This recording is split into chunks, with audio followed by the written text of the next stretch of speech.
Tramuros Tourism kay Sir Den dahil hinayaan niya po kami na mag-film showing ngayon.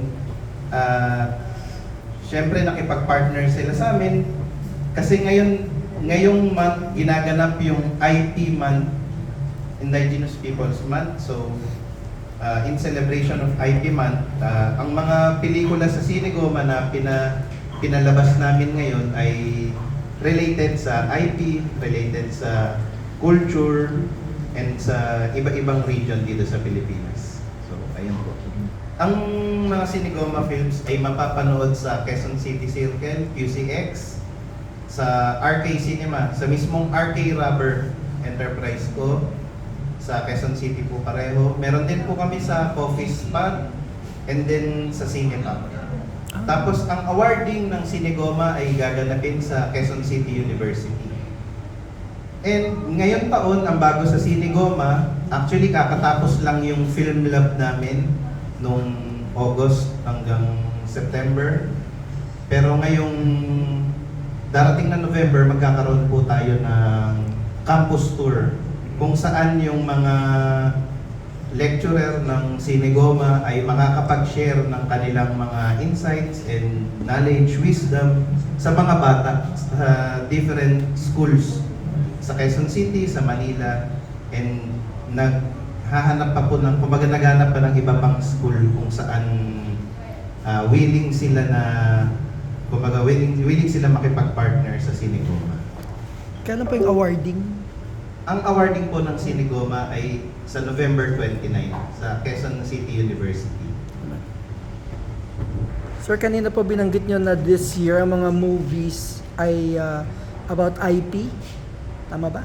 Yung Indigenous people. Yung sa ngayong ano po, yung ngayong araw po na ano. Yung ngayong araw na screening.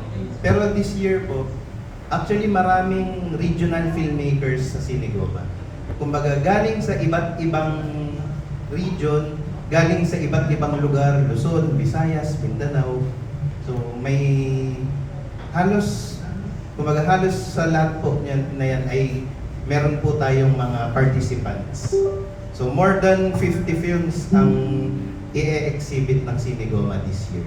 Dati na po bang ganon na ang mga sumasali ay from other parts din ng Pilipinas? Or ngayon lang?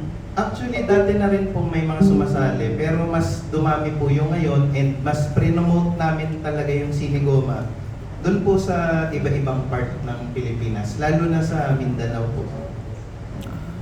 So yung everyday po na screenings ay may tema? Like sabi nyo, for today lang yung IP, yung ibang mga araw may tema din?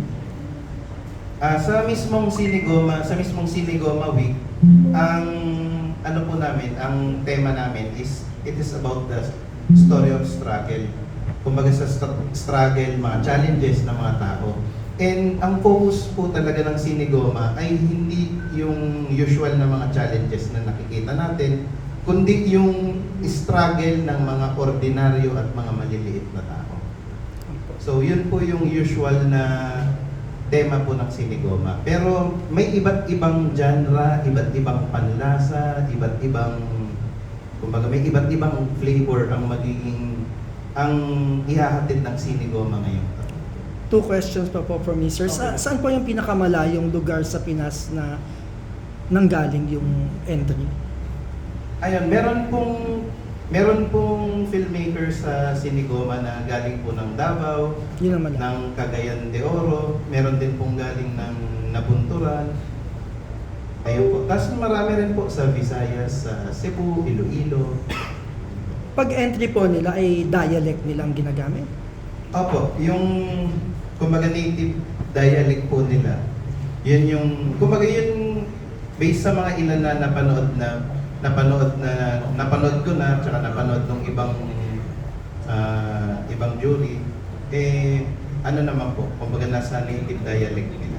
Huling tanong ko po, sir, anong naobserbahan yung kung paano lumaki yung festival this year?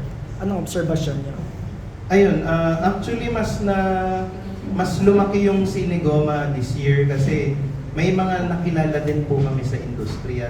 Ah. Kasi po dati talagang masasabi natin na parang independent lang yung Sinigoma, na medyo nagkakaroon din po kami ng, kumbaga napapansin kami dahil nga po engineering company kami, tapos may film festival kami. Pero this year po, nagkaroon kami ng maraming kaibigan po sa industriya. So katulad nga po ng ibang mga film festival din, tapos yung co-festival director and consultant po namin na si Direk Raymond Red, na director po ng Manila's Finest ngayong MMFF 2025. Natuloy po yung AI, ano? Yung AI category. Natuloy po Apo, yan. natuloy po yung AI category. Salamat po. Sensya. Ayun. Okay, so ayan, thank you so much po sa mga nagtanong while waiting. And later on, pwede pa po kayo magtanong ulit. So for now, okay na po yung presentation natin. So we can start the presentation of